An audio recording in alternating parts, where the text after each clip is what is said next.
mga oras.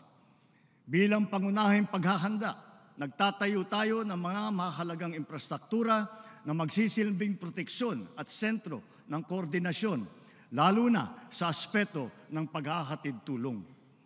Within the past 2 years, almost 100 evacuation centers have already been built. While in January of this year, we started the operations of our Disaster Response Command Center, which shall serve as a central hub for the government's disaster response efforts. Ngayon, sa pagpihit ng panahon, ang hagupit ng La Nina at mga matinding pag-ulan naman ang ating binabantayan at pinaghahandaan.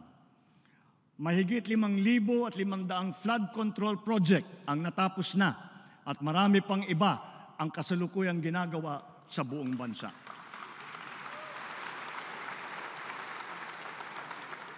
Isa na rito ay ang Flood Risk Management Project sa Cagayan de Oro River na magbibigay ng pangmatagalang proteksyon sa mahigit 600 ektarya ng lupa at 60,000 nating mga kababayan.